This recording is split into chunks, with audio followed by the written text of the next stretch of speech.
तुलन मिल रहा जिनको इन राज्यों में नहीं मिली, जो घूम रहे हैं ऐसे एक एक गाँव में। बहुत सारे मामलों की जांच का सामना भूपेंद्र सिंह हुड्डा को करना पड़ेगा और जांच में दोषी पाए जाने की बहुत संभावनाएं हैं और उनकी सही जगह है जहां दोषियों की जगह होती है।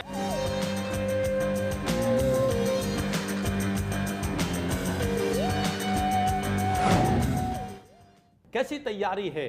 क्या आप ये कहने की स्थिति में है कि विधानसभा चुनाव में सबसे जबरदस्त तैयारी इंडियन नेशनल लोकदल की है? राजीव जी, इनेलो पार्टी को जनता का सहयोग मिल रहा है, कार्यकर्ताओं में जोश है, नेताओं में स्फूर्ति है, प्रदेश में उत्साह का माहौल है। लोगों से एक आवाज आ रही है कि कांग्रेस सरकार जा रही है, इनेलो सरकार आ रही है। मैं वो बताना चाहता हूं, इस पिछले 10 सालों में एक इनेलो पार्टी हरियाणा में ऐसी पार्टी है जिसने कांग्रेस की सारी बेकायदगियों के खिलाफ पूरे 9.5 साल तक लड़ाई लड़ी है।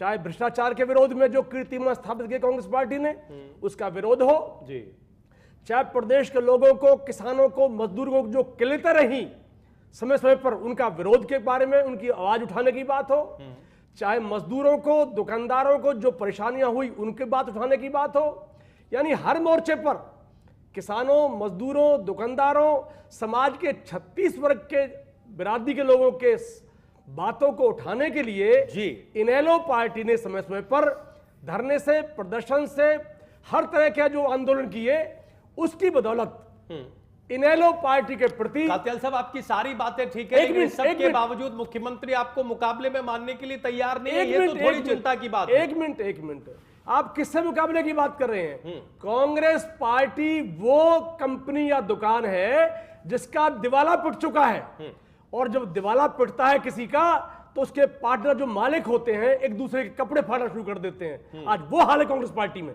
मैं बताना चाहता हूं। तो ये जो तो इनेलो पार्टी जो है, इनेलो पार्टी के बारे में हरियाणा प्रदेश की जनता का जो आस्था है, जो उनका झुकाव है, जो उनका एहसास है, वो ये है चौधरी ओम प्रकाश चौटाला हरियाणा के मुख्यमंत्री बन रहे हैं। हमारी पार्टी के 90 के 90 कैंडिडेट्स, पूरी तरह की लिस्ट तैयार है चौटाला साहब के पास। कत्याल साहब, चौटाला जी कैसे मुख्यमंत्री बन जाएंगे? वो तो जेल के अंदर हैं। आप चौटाला जी को कैसे मुख्यमंत्री वो कर सकते हैं? देखते जाओ, समय की धारा जो है बड़ी विचित्र है। जब तक इलेक्शन आएगा चौटाला साहब जेल से बाहर होंगे। यही बात आप लोग, कोई बात नहीं। कत्याल साहब, मामला अदालत के ऊपर है, क्या ये कोई भरोसा आप लोगों को मिला है कि चुनावों से पहले चौटाला साहब जेल से बाहर होंगे? हम क्या ये बात आधिकारिक तौर पर आप कह रहे हैं या एक सिर्फ बयान है कि चौटाला साहब जेल से बाहर होंगे? और अगर वो जेल से बाहर नहीं हुए तो क्या कोई बी प्लान भी है आपका? हमारी आस्था है, हमारा विश्वास है, हमें न्यायपालिका पर विश्वास है कि इलेक्शन से पहले चौटाला साहब जेल से बाहर होंगे। अगर कत्याल साहब, आप जानते हैं कि चुनाव आस्था पर नहीं चलते, चुनाव आंकड़ों पर चलते हैं, आप जानते हैं। अरे मैं ये बताना चाह रहा हूं, हरियाणा प्रदेश की जनता, उन्होंने मन बना लिया है। हम हर हलके में जा रहे हैं, हमारे कार्यकर्ता घर घर तक पहुंच रहे हैं, हमारे भी जन संपर्क कार्यक्रम चले हरियाणा प्रदेश में अभी 90 के हलकों में। उसकी बदौलत हर छोर तक, हर गली तक, हर कूचे तक हमारा कार्यकर्ता गया है, नेता गया है, और हमें जो लोगों ने विश्वास दिलाया है उसके बलबूते पर। चलिए कत्याल साहब, एक चीज बताइए, अगर चलिए माना चौटाला जी आपकी आस्था है, और जैसा कि आप कह रहे हैं कि आपके सभी जो भी वर्कर्स हैं या कार्यकर्ता हैं या शुभचिंतक हैं, उन सबकी आस्था है कि वो बाहर आएंगे, अगर नहीं आते हैं तो आपका सीएम कैंडिडेट कौन होगा? अरे नहीं आने का मतलब ही नहीं है ना।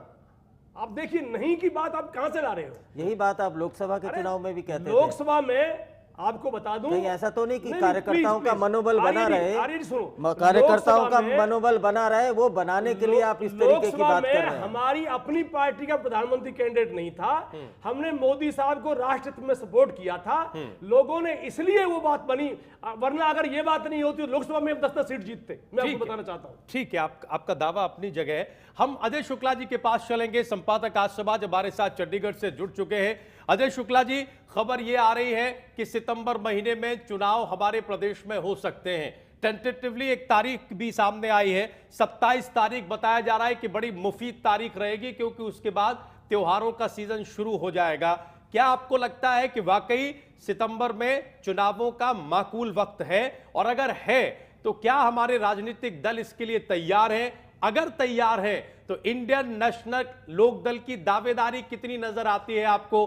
कात्याल साहब जो दावे कर रहे हैं कि जनता तैयार है, कार्यकर्ता जोश में है और इस बार हुड्डा सरकार जा रही है, इनेलो सरकार आ रही है, ये थोड़ी बहुत सच्चाई भी हो सकती है या सिर्फ इनका विश्वास है, दावा है?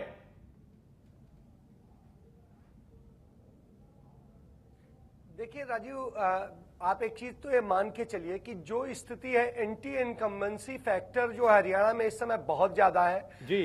भूपेंद्र सिंह हुड्डा और उनकी पार्टी के को लेकर के तमाम सारे सवाल खड़े हुए हैं। पार्टी में भूपेंद्र सिंह हुड्डा का इतना ज्यादा विरोध है, उसके बाद में उनके ऊपर पूरे राज्य स्तर पर यह आरोप लगते रहे हैं कि नौकरियों में पक्षपात हुआ है, विकास में पक्षपात हुआ है, तो हर चीज में एक पक्षपात का आरोप लगातार लग रहा है। ऐसी स्थिति को भुनाने में इंडियन नेशनल लोकदल सहित दूसरे तमाम सारे दल लगे हुए हैं। आप इसमें एक चीज देख लीजिए, हाल में ही हरियाणा जनहित जन चेतना पार्टी ने भी तमाम सारे मुद्दों को लेकर के विरोध जताया और उसके अध्यक्ष विनोद शर्मा ने पूरे राज्य में दौरे किए।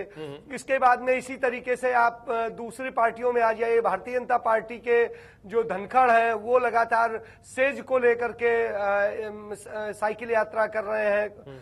उसके बाद में आप इनेलो का विरोध प्रदर्शन पूरे राज्य में जिस तरह से चल रहा है, तो कहीं ना कहीं ये चल रहा है। लेकिन सबसे बड़ी चीज ये है, इंडियन नेशनल लोकदल के पास में आज जो सबसे बड़ी परेशानी है वो उनके पास में अपने नेतृत्व की परेशानी है। उनका नेतृत्व जेल में है। और आपको यदि याद हो तो अशोक अरोड़ा ने, जो इनके प्रदेश अध्यक्ष हैं, उन्होंने कुरुक्षेत्र में एक रैली में कहा था लोकसभा चुनाव के पहले कि 16 तारीख को रिजल्ट आएगा और 17 तारीख को चौटाला साहब जेल से रिहा हो जाएंगे। लेकिन अब इस तरह से बात बोली थी और आज तक ऐसी चीज संभव नहीं हो सकी। अब फिर एक अगला विश्वास जता रहे हैं, अजय जी चुनाव जिस के बात पहले वो आ जाएंगे। साहब कोई जवाब है? तो ऐसी स्थिति में हमें कानूनी प्रक्रिया पर पूरा विश्वास है, उसमें दिन देर हो सकती है, अंधेर नहीं है। मैं आपको बताना चाहता हूँ। और आप हुड्डा साहब की बात कर रहे थे, हुड्डा साहब तो सीएलयू के जो फ्रॉड्स हैं उनके बोझ इतने दब गए हैं कि उससे बाहर निकलना कांग्रेस पार्टी के लिए काफी मुश्किल है। कात्याल साहब, हमारा सीधा सवाल ये है, देर है अंधेर नहीं है, सारी बातें ठीक हैं, हम उम्मीद करते हैं कि चौटाला साहब बाहर होंगे, आप उनके नेतृत्व में चुनाव लड़ेंगे, अच्छी बात है। लेकिन अगर ऐसा नहीं हुआ, ये सवाल तो आप लोगों को परेशान करता होगा। आप एक बड़े राजनीतिक दल हैं, प्रदेश के मुख्य विपक्षी पार्टी हैं, अगर ऐसा मुमकिन नहीं हो पाया तो कोई आपने प्लान बी भी तैयार करके रखा है या नहीं रखा है, या केवल एकमात्र इतनी सी बात है कि चौटाला साहब आएंगे, वही मुख्यमंत्री बनेंगे, उन्हीं के नेतृत्व में चुनाव होगा? अरे प्लान बी ये है कि चौटाला साहब को सर्वाधिकार दे दी गए हैं, जैसा उचित करेंगे हमारे पार्टी के सर्वे वैसा ही होगा। यानी इस बार आप चेहरे पर चुनाव लड़ने नहीं जा रहे कात्याल साहब? नहीं, चौटाला साहब का चेहरा तो है ही आगे। लोगों को विश्वास है कि उन्होंने कोई ऐसा गलत काम नहीं किया जिससे कि कोई भ्रष्टाचार की गंध आती हो, जिससे कोई ऐसी बात हो जिससे लोग नाराज हो। हरियाणा प्रदेश के लोग बिल्कुल नाराज नहीं है। लोगों को नहीं कत्याल साहब, लोगों को लगता है, लेकिन आप इस देश की जुडिशरी को प्रश्न चिन्ह में खड़ा करना चाहते हैं, तो क्या कोर्ट गलत है? क्या कोर्ट ने जो डिसीजन लिया वो गलत है? क्या ये ठीक है कि हो सकता है कि आगे कोर्ट में इस तरीके का डिसीजन ना आए, लेकिन अभी तक की जो स्थिति है उसमें लोगों का विश्वास या लोगों का प्यार या लोगों की आस्था अलग बात है, कोर्ट के द्वारा लिया गया निर्णय अलग बात है। तो हम उस आधार की बात कर रहे हैं। उसके खिलाफ फैसला पेंडिंग है अभी, वो जब आएगा जब हम सब देख लेंगे क्या होता है। शक्ति टिप्पणी करना चाहते हैं, शक्ति कहिए अपनी बात। इसमें राजीव जी ये है कि इंडियन नेशनल लोकदल में अभी भी फाइनल अथॉरिटी जो पार्टी के सुप्रीमो हैं ओम प्रकाश चौटाला हैं, वही जितने भी उम्मीदवार होते हैं, लोकसभा में भी उन्होंने फाइनल किया था और मुझे लगता है कि विधानसभा में भी जो फाइनल मोहर होगी उम्मीदवारों पर, जो 90 उम्मीदवार, वो ओम प्रकाश चौटाला ही लगाएंगे। और जो मुख्यमंत्री का सवाल, मुझे ऐसा लग रहा है कि मुख्यमंत्री भी अगर इंडियन नेशनल लोकदल को बहुमत प्राप्त होता है या सरकार बनाने के नजदीक वो जाते हैं, तो मुख्यमंत्री का भी फैसला कहीं ना कहीं ओम प्रकाश चौटाला ही करेंगे। जो ओम प्रकाश चौटाला कहेंगे वही मुख्यमंत्री होगा, मुझे ऐसा लगता है। इनकी पार्टी का जो कल्चर रहा है, कुल मिलाकर चुनाव ओम प्रकाश चौटाला के चेहरे पर ही लड़ा जाएगा। शक्ति ये तो कम से कम बिल्कुल। और मुख्यमंत्री भी मुझे ऐसा लगता है कि ओम प्रकाश चौटाला जिसको कहेंगे, क्योंकि इंडियन नेशनल लोकदल में आज भी फाइनल अथॉरिटी वही माने जाते हैं, जो फैसले कर देते हैं उसको पूरी पार्टी को मानना पड़ता है, वही मान्य होता है, वही अंतिम होता है। और मुझे ऐसा लगता है यानी अभी चुनावों का ऐलान नहीं हुआ है, लेकिन चुनावों के ऐलान से पहले ही हमारे प्रदेश में जो सियासी बयान है वो बहुत दिलचस्प होते जा रहे हैं। हम एक छोटे से ब्रेक के लिए यहाँ रुकेंगे, लेकिन ब्रेक के उस पार हम दो बड़े महत्वपूर्ण और बड़े चटपटे सियासी बयानों की चर्चा करेंगे कि क्यों यह स्थिति आ रही है कि अब कुंवारा होना भी चुनावी मुद्दा बन रहा है। क्यों ओम प्रकाश धनखड़ साहब ये कह रहे हैं कि अगर बीजेपी की सरकार बनी तो फिर प्रदेश में कोई कुंवारा नहीं रह जाएगा, जितने भी कुंवारे होंगे उनकी शादी वो करवाएंगे, और वो भी बिहार से, क्योंकि बिहार के नेताओं से वो नाम लेकर कह रहे हैं कि उनके रिश्ते अच्छे हैं। एक छोटा सा ब्रेक ले रहे हैं, तुरंत हाजिर हो रहे हैं। भारतीय जनता पार्टी को मजबूत करने का मतलब है उन कुंवारों को दुल्हन मिलना जिनको इन राज्यों में नहीं मिली, जो घूम रहे हैं ऐसे एक गांव में। बहुत सारे मामलों की जांच का सामना भूपेंद्र सिंह हुड्डा को करना पड़ेगा, और जांच में दोषी पाए जाने की बहुत संभावनाएं हैं, और उनकी सही जगह है जहां दोषियों की जगह होती है।